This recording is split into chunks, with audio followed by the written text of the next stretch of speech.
Bismillah, alhamdulillah, wassalatu wassalamu ala rasulillah wa ala alihi wa sahbihi wa man wala.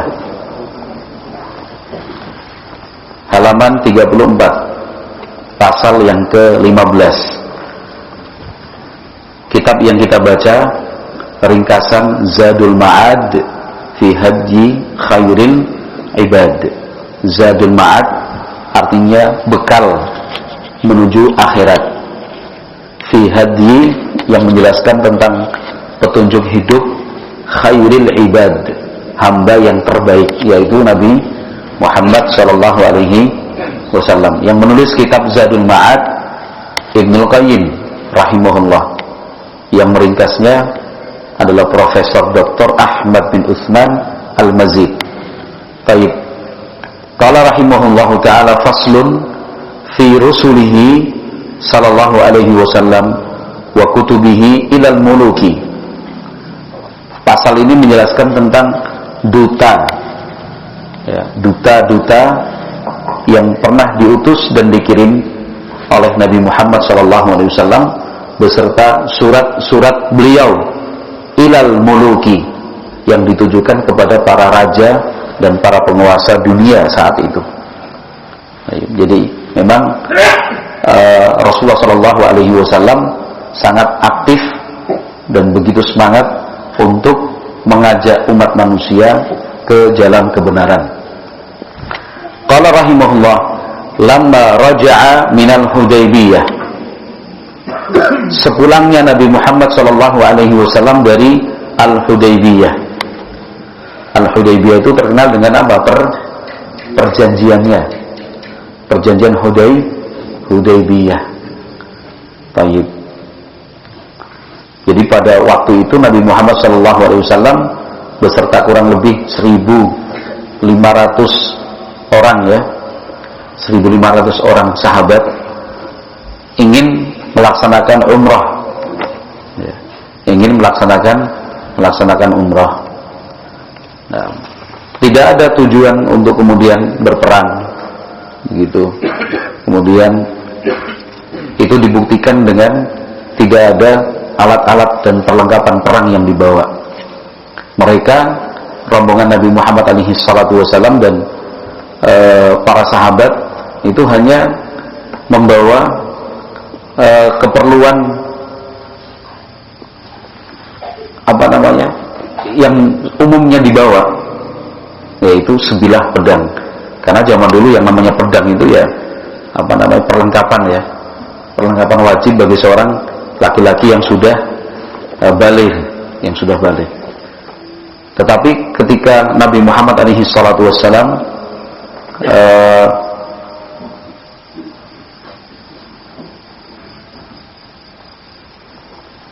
itu terjadi pada tahun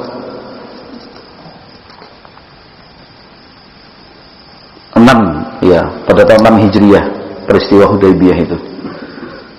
Baik. Tetapi sebelum sampai di Mekah, berita tentang kedatangan Nabi Muhammad dan sahabatnya itu sampai ke Mekah, sampai kepada orang-orang musyrik. Nah, kemudian berusaha dicegah dan ditahan, sampai kemudian Nabi Muhammad mengutus sahabat Utsman ibn Affan radhiyallahu anhu untuk menyampaikan kepada orang-orang Mekah bahwa tujuan mereka bukan perang, tujuannya hanya sebatas umrah, selesai umrah kemudian pulang. Tapi malah ada isu sahabat Utsman ditangkap, bahkan ada isu sahabat Utsman juga dieksekusi mati. Ya, maka Nabi Muhammad SAW mengajak para sahabatnya untuk bersumpah setia di bawah pohon yang kemudian dikenal dengan Bai'atur Ridwan untuk menuntut balas, ya, atas yang menimpa sahabat Utsman bin Affan. Tetapi ternyata sahabat Utsman baik-baik saja. Ya, kemudian di sana ada negosiasi, sekian banyak pertemuan dilakukan sampai mereka sepakat untuk melakukan perjanjian Hudaybiyah. Umrahnya ditunda sampai tahun depan. Kemudian hanya diberi waktu 3 hari 3 malam. Ya, kemudian selama itu terjadi gencatan senjata, tidak saling mengganggu, ya, tidak saling menyerang, ya. Dan itu justru keuntungan bagi kaum muslimin. Kenapa? Karena ada waktu yang kemudian bisa dimanfaatkan berdakwah dengan tenang tanpa ada gangguan. Di antaranya yang dilakukan Nabi Muhammad adalah qala rahimahullah kataba ila mulukil ardi. Beliau mengirim surat yang ditujukan kepada para raja dan penguasa dunia. Wa arsala ilaihim rusulahu. Nabi Muhammad juga mengirim para utusan. Fakataba ila Rum. Satu, Nabi Muhammad mengirim surat untuk penguasa Romawi yang dikenal dengan Kaisar. Faqila lahu innahum la yaqra'una kitaban illa an yakuna makhtuman. Ada yang menyampaikan informasi kepada Nabi Muhammad bahwa bangsa Romawi mereka tidak akan menerima surat kecuali ada stempelnya. Kalau cuma surat aja itu tidak dianggap. Fattakhadha khataman min fiddatin. Maka Nabi Muhammad pun membuat sebuah cincin terbuat dari perak. Wa naqasha 'alaihi thalathata asturin. Kemudian beliau mengukir 3 baris di cincin itu. Muhammadun satrun. Baris pertama Muhammad. Wa rasulu satrun. Rasul baris yang kedua. Wa Allahi dan Allah satrun baris yang ketiga. Jadi cincinnya Nabi sallallahu alaihi wasallam itu bisa digunakan untuk stempel. Mau gini langsung atau dilepas begitu.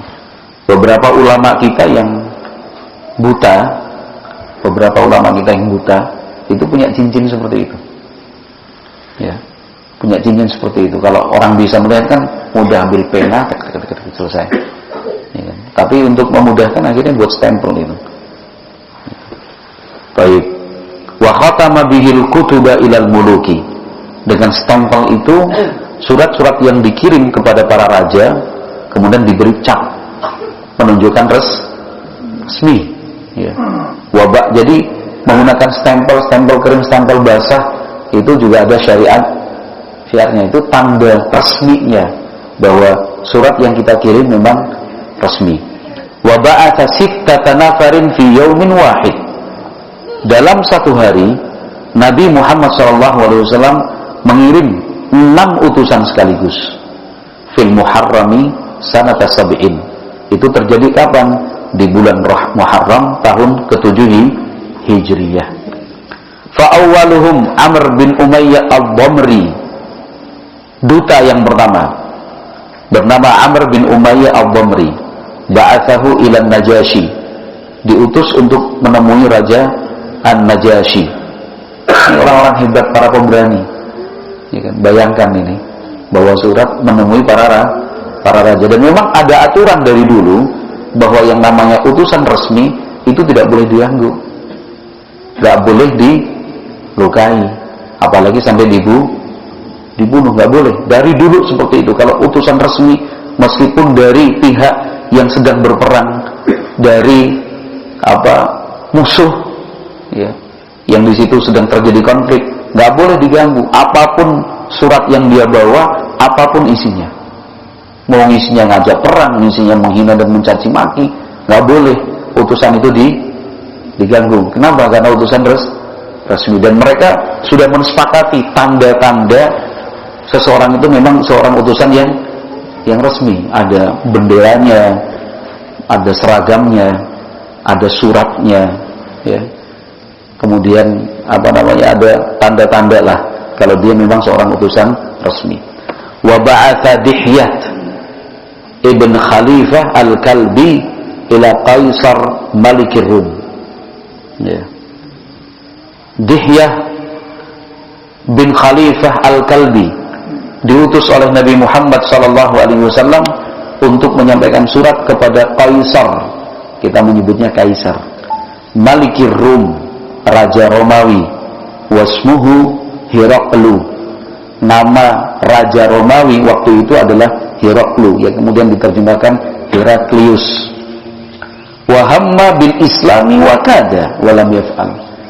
Beliau itu sendiri ingin masuk Islam dan hampir kada Hamma itu artinya ingin bil Islam, masuk Islam, wa kada dan hampir, walam yaf'al, tetapi kemudian tidak beliau lakukan.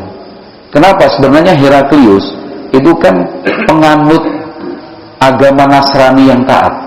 Heraklius, Raja Romawi waktu itu. Sehingga ketika surat itu datang, surat itu tiba, beliau yakin ini Nabi akhir zaman yang dinanti-nanti. Inilah Nabi yang disebutkan oleh Isa bin Maryam dalam Injil sebagai Ahmad. Beliau mengerti itu, paham sekali. Bahkan kan ada percakapan antara Heraklius dengan siapa? Ya, dengan rombongan Quraisy waktu itu, siapa? Abu Sufyan. Sebelumnya beliau sudah cari data. Heraklius itu sudah mencari informasi. Ya, sampai Heraklius mengatakan akan tiba saatnya di mana dia itu akan sampai di tempat saya berdiri sekarang ini, tempat saya menginjakkan kaki. Itu Heraklius sudah tahu loh. Suatu saat akan tiba saatnya seperti itu.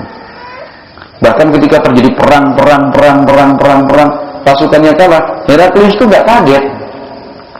Heraklius itu sudah tahu kita akan kalah. Ketika ditanya kenapa kok bisa kita kalah, ya karena mereka orang ahli ibadat, sementara kita suka bermaksiat. Itu orang kafir, pimpinan orang kafir. Akhirnya Heraklius ingin masuk Islam, dipanggil semua para pendeta, kemudian para pejabat-pejabat tinggi, ya kan? Disampaikan, diajak mereka itu, ayo sudahlah kita masuk Islam aja lah, kita ikuti Nabi yang terakhir ini. Gitu. Ternyata ribut orang, pada protes. Bahkan sebagian langsung ingin meninggalkan ruang. Ya. Nggak mau, ternyata kata Heraklius, enggak, coba pengen ngetes kalian aja.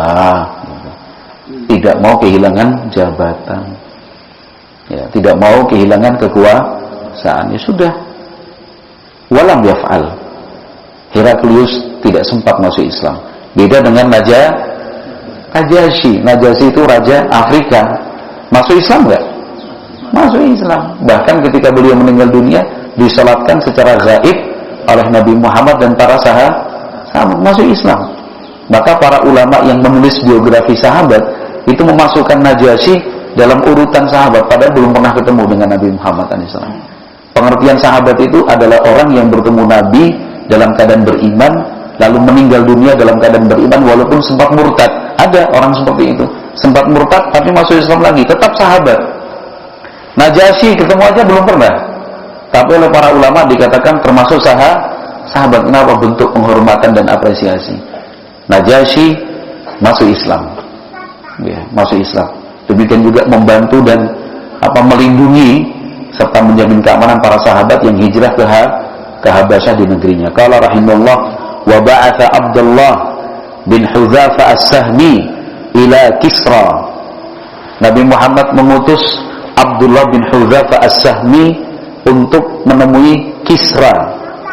Kisra itu raja Persia. Wasmuhu, namanya Abrawaiz bin Hurmuz bin Anushirwan. Famazzaqa kitaban Nabi sallallahu alaihi wasallam. Raja Persia itu tersinggung dan marah sampai merobek-robek surat yang dikirim oleh Nabi. Faqala Nabi sallallahu alaihi wasallam, Allahumma mazziq mulkahu. Ketika mendengar informasi itu, Nabi Muhammad mendoakan, ya Allah, robek-robeklah kerajaannya.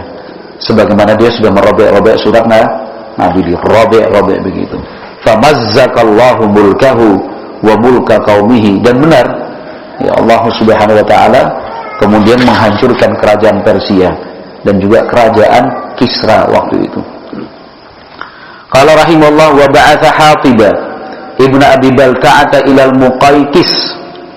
Hatib bin Abi Balta'ah diutus oleh Nabi Muhammad sallallahu alaihi wasallam menemui raja Mesir, Al-Muqayqis.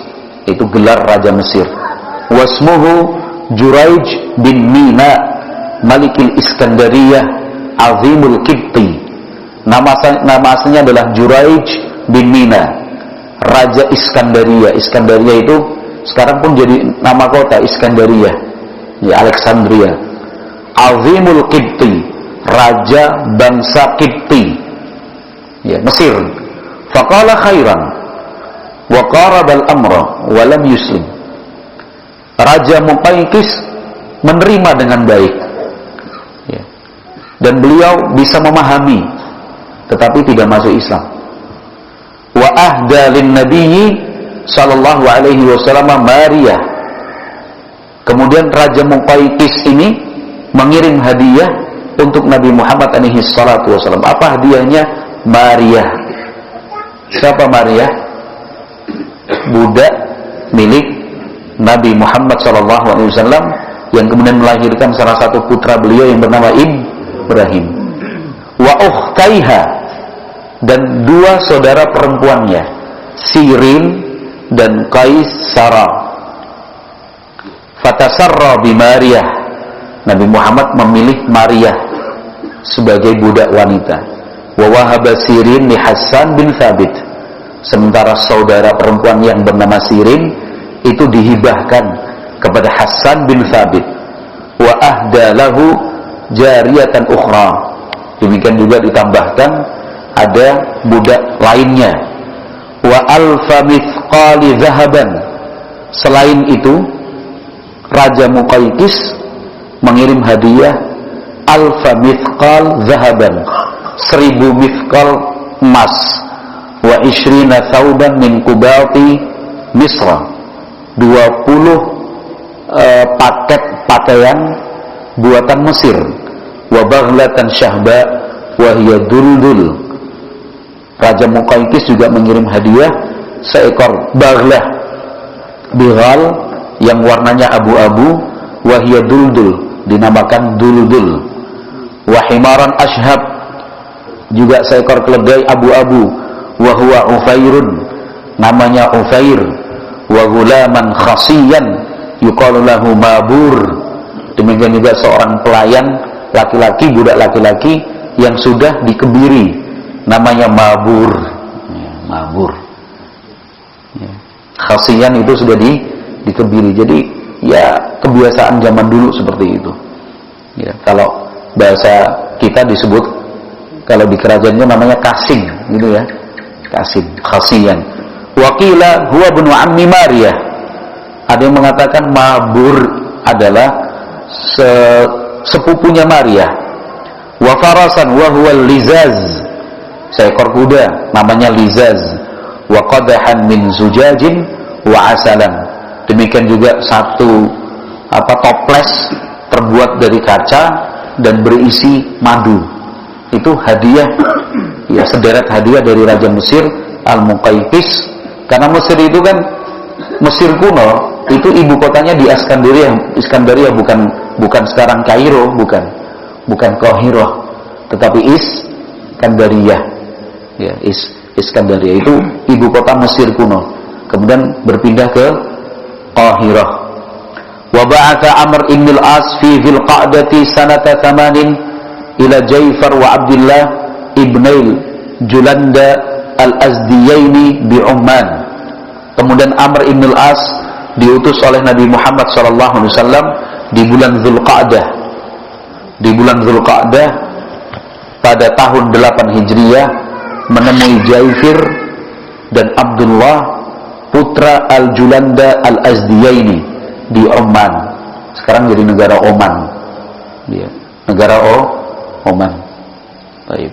Fa aslama wa saddaqa. Beliau berdua menerima dan masuk Islam dan membenarkan. Wa khallaya baina Amrin wa baina sadaqati wal hukmi fima bainahum. Dan beliau berdua sama-sama putra mahkota ini memberi kesempatan kepada sahabat Amr untuk mengambil sedekah yang dimaksud adalah zakat, dan juga menentukan dan menetapkan hukum yang terjadi di antara mereka. Falam yazal fima bainahum hatta balaghathu wafatun nabiyyi sallallahu alaihi wasallam. Amr ibn al-As tetap bertugas di sana di Oman, ya. Oman di sini negara Oman, bukan ibu kota Yordan, ya. Tapi Oman yang sekarang menjadi negara Oman. Oman ibu kotanya mana? Ibu kota Oman mana maksudnya?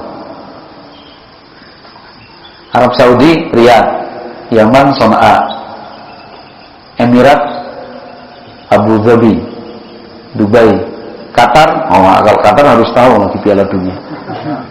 Apa? Doha, ya kan, ngerti Doha. Ya. Kalau ini Oman, ini sekarang pintu masuk ke Yaman diantaranya lewat Oman.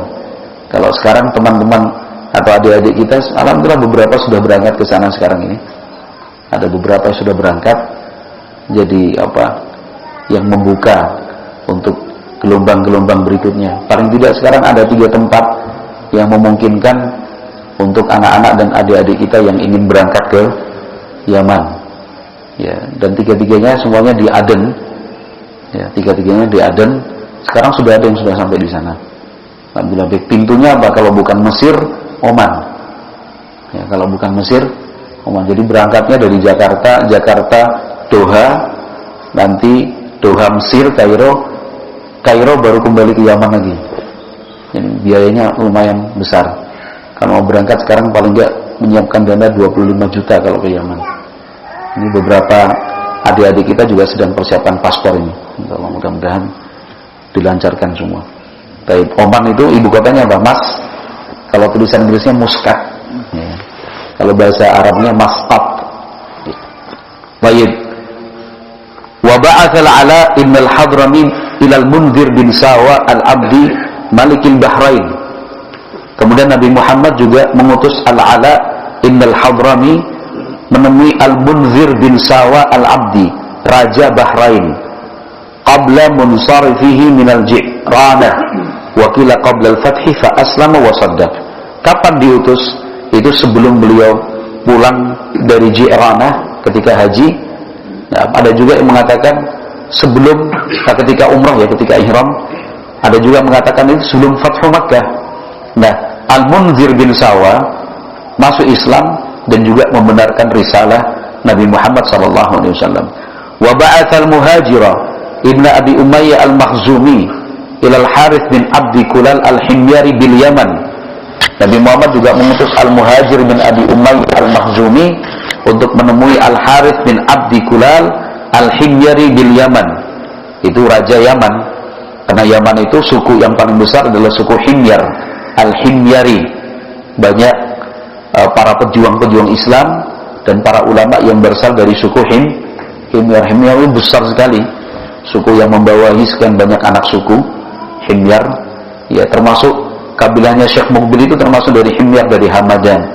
Syekh Muqbil Ibn Hadi al-Wadi al-Himyari al-Hamadani. Faqala sa'anzuru fi amri. Kata Muhajir kata Al-Harith, saya ulangi, kata Al-Harith, saya akan mempertimbangkan hal ini. Jadi tidak langsung masuk Islam. Wa ba'atha Abu Musa al-Asy'ari wa Mu'adz ibn Jabal ila al-Yaman inda sirafihi min Tabuk. Kemudian Nabi Muhammad juga pernah mengutus Abu Musa al-Asy'ari dan Mu'adz bin Jabal ke negeri Yaman. Abu Musa al-Asy'ari itu diutus di bagian Tihamah di negeri Yaman. Tihamah itu yang bagian pantai sepanjang Laut Merah itu, ya, kalau kita sekarang menyebutnya